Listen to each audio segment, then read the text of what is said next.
남편의 휴대폰을 우연히 집어든 그 순간부터 오순자의 55년 인생은 두동강 났다. 화면 속에는 남편의 이름이 아닌 다른 이름이 저장된 번호들과 그중 하나에서 흘러나온 목소리가 있었다. 22살 연하, 그것도 오순자 자신이 20년을 넘게 밥 먹여가며 키워온 절친 박미선의 목소리였다. 오빠 오늘 제주 와? 나 기다리고 있어. 전화를 끊지 못한 채 오순자는 욕실 바닥에 주저앉았다. 손발이 떨렸다. 25세 결혼해 아이 둘을 키우고 보험 설계 하나로 온 가족 생계를 책임져 온 30년이 고스란히 무너지는 소리가 들렸다. 그날 밤 남편은 미선이는 그냥 후배야라는 말 한마디만 남기고 외박을 했다. 다음 날 아침 오순자는 캐리어 하나를 끌고 김포공항으로 향했다. 울지도 않았다. 따지지도 않았다. 그저 가장 싼 비행기표, 가장 먼 목적지를 골랐다. 제주행이었다. 하지만 이후 그녀가 감귤 선과장에서 주운 낡은 USB 하나는 단순한 배신 이야기를 전혀 다른 방향으로 뒤흔들어 놓았다. 그리고 그 USB를 둘러싸고 나타난 한 남자의 정체는 오순자뿐만 아니라 이 사연을 듣는 모든 이를 무너뜨릴 진실을 품고 있었다. 제주 공항을 빠져나온 오순자는 렌트카도 없이 버스를 탔다. 목적지를 정한 것도 아니었다. 그냥 창밖으로 바다가 보이는 곳, 아무도 자기를 모르는 곳이면 충분했다. 그녀의 이름은 오순자. 서울 마포에서 태어나 마포에서 자란 이름처럼 평범하고 이름처럼 순한 여자였다. 25에 만난 남편 이재훈은 그 시절 누구에게나 좋은 사람으로 불렸다. 말이 느리고 표정이 무뚝뚝해도 자리를 지키는 사람, 한번 시작한 일은 끝을 보는 사람. 오순자는 그런 재훈을 믿고 아이 둘을 낳았다. 큰아들 민주는 30이 됐고 딸 지영은 27. 둘 다 독립해서 제 삶을 살고 있었다. 겉으로 보면 아무 문제 없는 중년 가정이었다. 다만 오순자가 몰랐던 것 하나, 그 평화가 자신의 희생 위에서 유지되고 있었다는 사실. 보험 설계사 경력 22년. 오순자는 그 긴 세월 동안 쉬어본 적이 없었다. 재훈이 다니던 회사가 2번 망했을 때도, 아버지 사업이 기울었을 때도 순자의 월급과 실적 수당이 집을 지탱했다. 그녀는 불평 한마디 없이 출근했고 밤늦게 돌아와서도 식사를 차렸다. 박미선을 처음 만난 건 15년 전 지역 보험 설계사 모임에서였다. 당시 미선은 갓 입사한 신입이었고 순자보다 17살이 어렸다. 적극적이고 눈치 빠른 미선은 곧 순자의 눈에 들었다. 밥도 사주고 영업 노하우도 알려주고 딸처럼 챙겼다. 언니 없었으면 나 진작 그만뒀을 거야. 미선은 늘 그렇게 말했다. 순자는 그 말을 믿었다. 아니, 믿고 싶었다는 표현이 더 정확하겠다. 자식들이 독립하고 남편이 점점 말이 없어지면서 미선이 유일한 사회적 온기였으니까.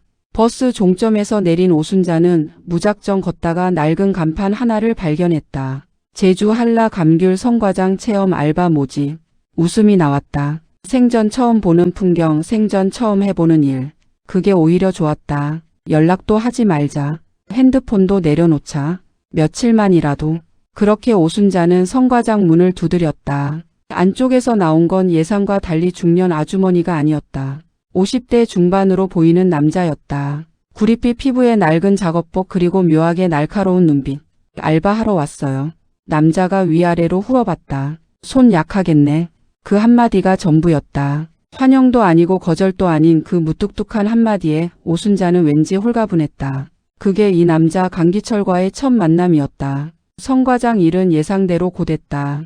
컨베이어 벨트 위로 흘러가는 감귤을 크기별로 분류하고 상처 난 것을 솎아내고 박스에 담는 단순한 작업이었지만 허리가 끊어질 것 같았다.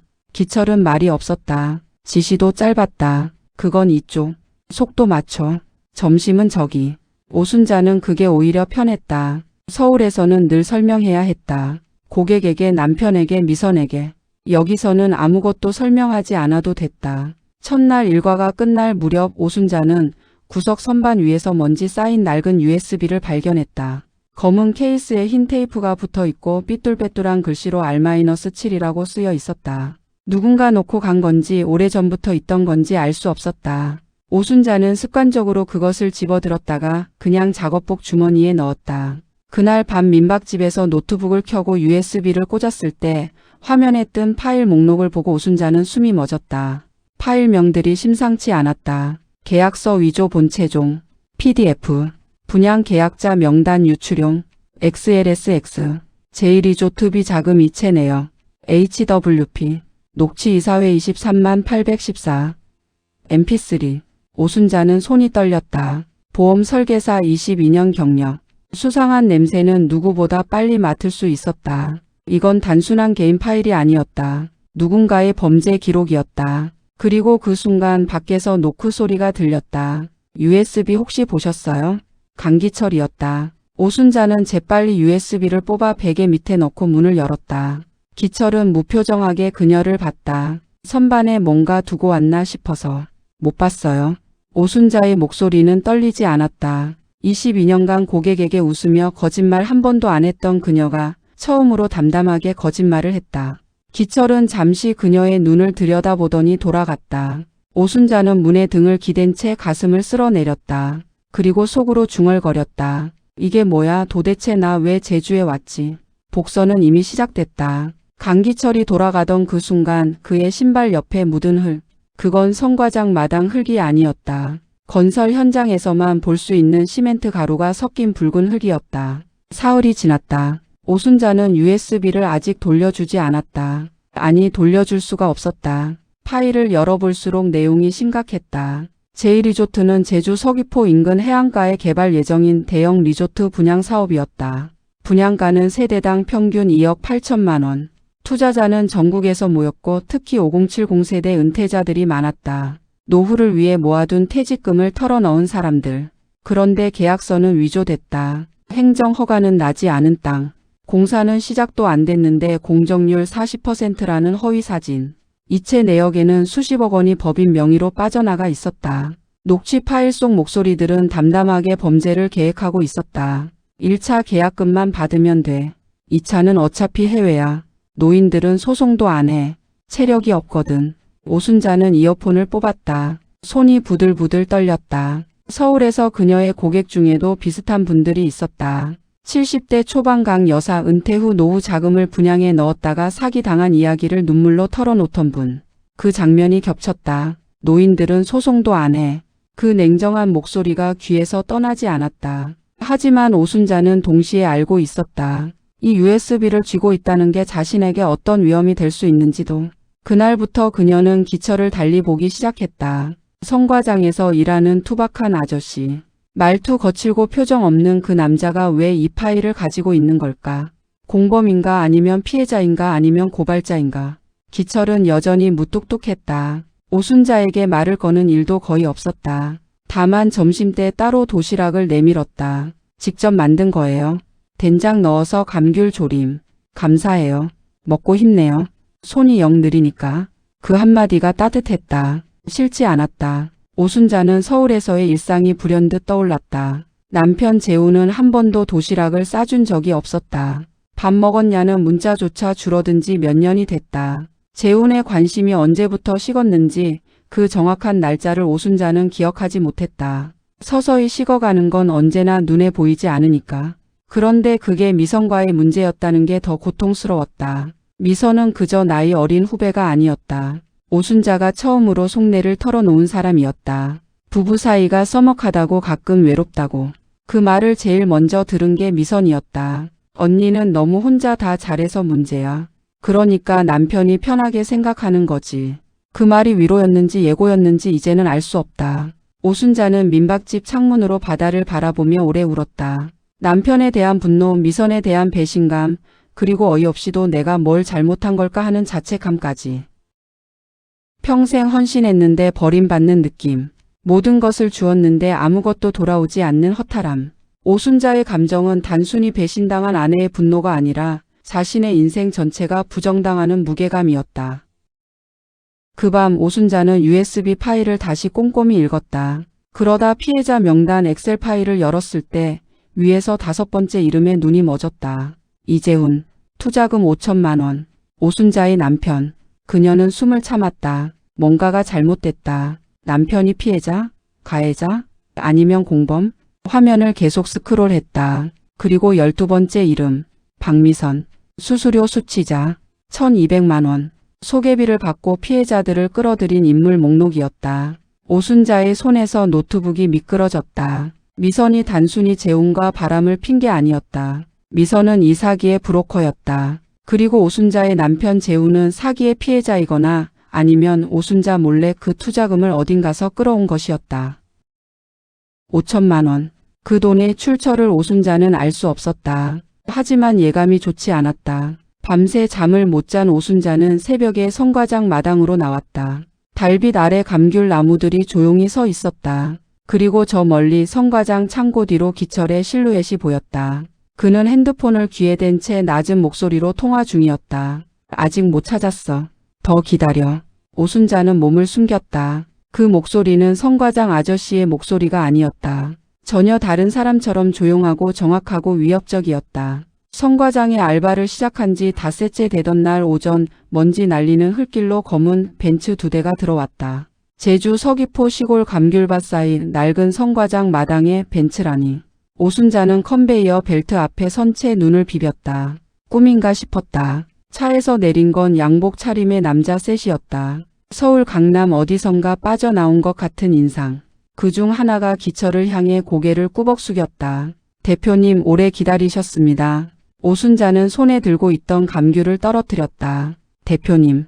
강기철이 작업복을 벗었다. 아래에는 단정한 차림이 있었다. 그 순간 오순자는 이 남자가 처음부터 무언가를 숨기고 있었다는 걸 직감했다. 기철은 남자들을 창고 쪽으로 데려갔다. 문이 닫혔다. 오순자는 마당에 혼자 남아 멍하니 서 있었다. 뭘 그렇게 봐요?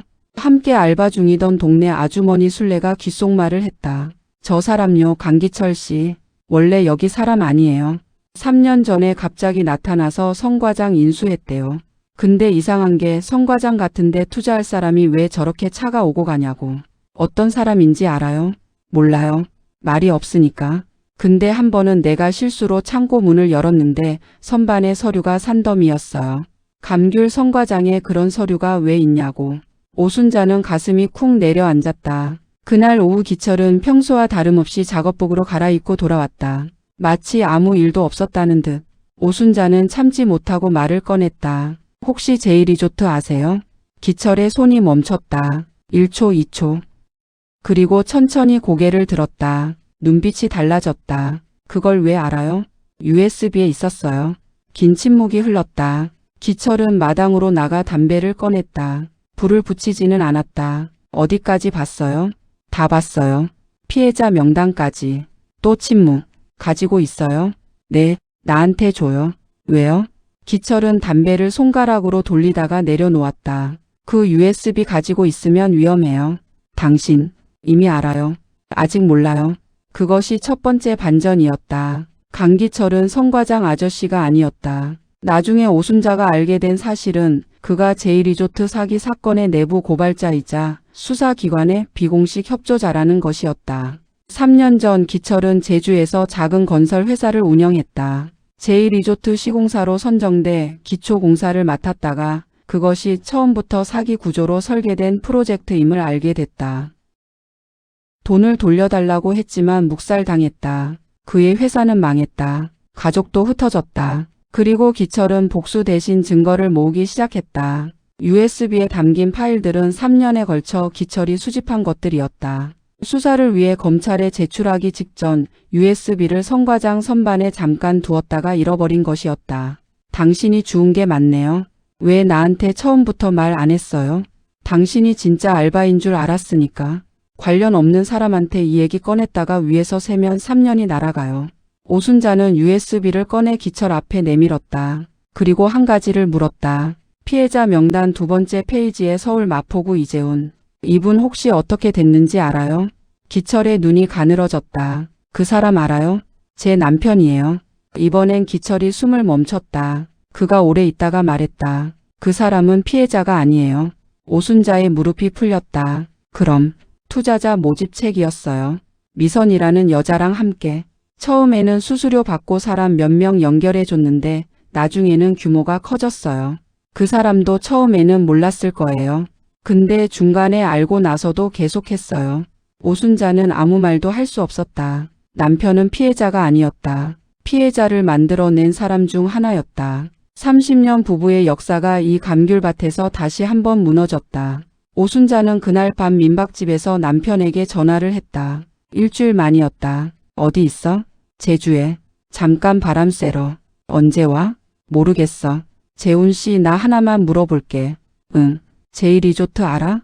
전화기 너머로 숨소리가 멎는 게 느껴졌다. 3초, 5초, 10초. 그게 갑자기 왜? 알아? 몰라? 오래된 거잖아. 그때 나도 잘 몰랐어. 오순자는 눈을 감았다. 잘 몰랐다. 그 변명 한마디에 30년이 요약됐다. 재훈 씨 이름이 명단에 있어.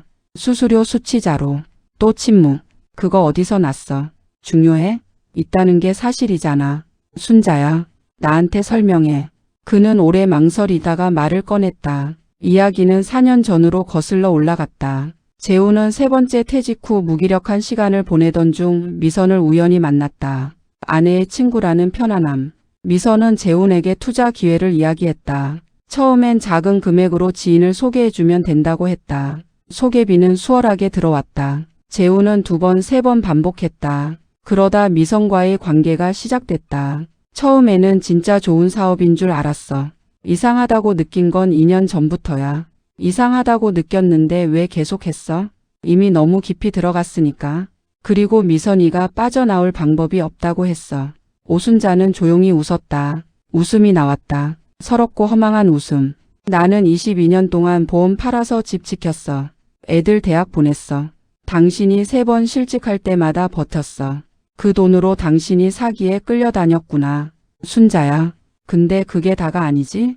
내가 일하는 동안 당신은 그 사람이랑 제주에서 뭐 했어? 재훈은 대답하지 않았다. 이제 알겠어. 내가 너무 잘해줬던 게 잘못이었어. 내가 없어도 집이 굴러갔으니까. 내가 없어도 괜찮았던 거야. 전화를 끊었다. 오순자는 방 한가운데 앉아 천장을 봤다. 분노는 이미 지나갔다. 남은 건 혼란이었다. 나는 이 남자를 위해 무엇을 한 걸까? 아니, 나는 이 남자를 사랑하기는 했던 걸까? 아니면 그냥 내 역할에 충실했던 걸까? 다음 날 아침 기철이 성과장 문 앞에서 기다리고 있었다. 어젯밤에 전화 왔어요. 수사가 다음 주에 시작돼요. 당신 남편도 조사 대상이에요. 오순자는 고개를 끄덕였다. 알아요. 도망갈 수도 있어요. 미리 알려줘야 하나 해서. 그냥 둬요. 기철이 잠시 그녀를 바라봤다. 괜찮아요? 아니요. 그 한마디가 그녀가 할 수 있는 가장 정직한 대답이었다.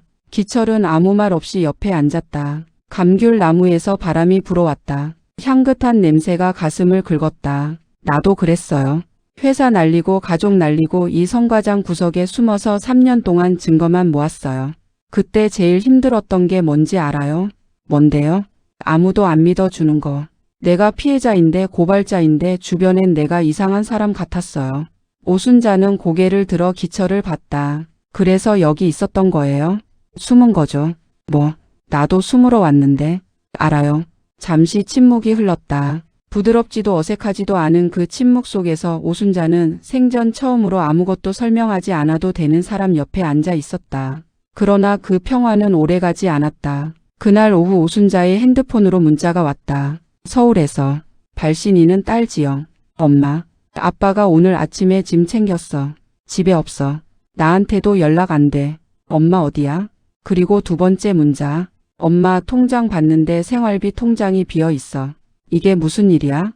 오순자의 손이 다시 떨렸다. 이번엔 분노였다. 재훈이 도망갔다. 그리고 돈을 빼갔다. 그 돈은 오순자가 22년간 벌어둔 생활비 통장이었다. 오순자는 서울로 돌아가지 않았다. 딸 지영에게 전화해 상황을 설명했다. 짧고 침착하게. 아빠는 사기 사건에 연루돼 있어.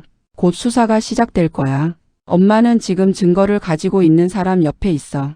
너는 집 지켜. 지영은 울었다. 아들 민준도 전화를 했다. 엄마 그게 무슨 말이야? 오순자는 2 아이에게 처음으로 솔직하게 말했다. 아버지가 한 일들을, 어머니가 몰랐던 것들을, 그리고 어머니가 지금 어떤 선택을 하려는지를. 엄마 그냥 올라와. 우리가 있잖아. 있어. 엄마도 알아. 근데 이건 엄마가 마무리해야 해. 수사 협조는 기철을 통해 이루어졌다. 오순자는 USB를 증거로 제출했고 피해자 명단 속 인물들이 입수한 경위를 진술했다. 기철은 3년간 수집한 자료 전체를 검찰에 넘겼다. 박미선은 열흘 뒤 구속됐다. 재훈은 도주하다가 부산에서 붙잡혔다. 공범으로 분류됐지만 초기 단계에서 빠졌고 적극적 사기는 아니라는 판단으로 구속은 면했다. 다만 수사 대상이 됐고 오순자는 이혼 서류를 준비했다. 이혼을 결심하던 날 밤 오순자는 성과장 마당에 오래 앉아 있었다. 달이 밝았다. 감귤나무 냄새가 풍겼다. 억울하지 않냐고 스스로에게 물어봤다. 억울했다. 허망했다. 근데 이상하게도 무겁지는 않았다. 기철이 옆에 왔다. 수고했어요. 아직 끝난 것도 아닌데. 다 끝나고 나면 뭐 할 거예요?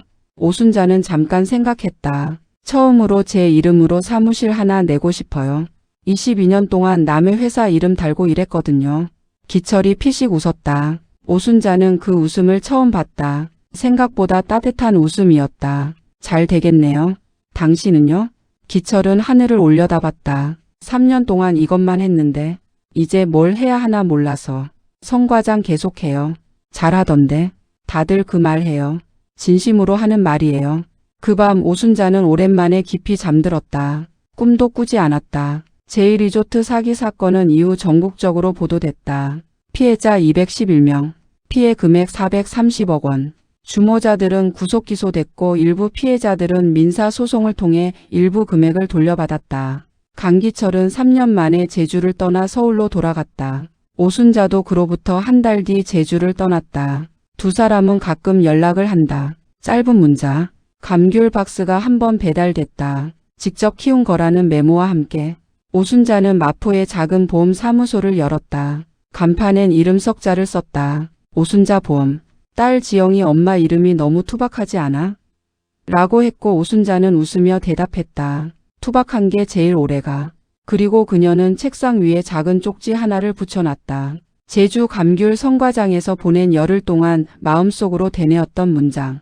배신당한 건 내 인생의 일부다. 하지만 내 인생 전부가 배신은 아니다. 오순자는 그제야 알았다. 배신은 사람에게 온다. 하지만 다시 일어서는 힘도 사람에게서 온다는 걸. 그리고 그 사람은 남이어도 괜찮다는 걸. 그녀는 천천히 그러나 단단하게 다시 시작했다. 이 사연을 끝까지 들어주신 분들께 드리는 마지막 한마디. 당신이 헌신한 세월은 결코 헛되지 않았습니다. 배신은 당신의 가치를 증명하지 못합니다. 오히려 당신이 얼마나 진심이었는지를 보여줄 뿐입니다. 그리고 그 진심은 언젠가 반드시 당신 편이 될 사람에게 닿습니다.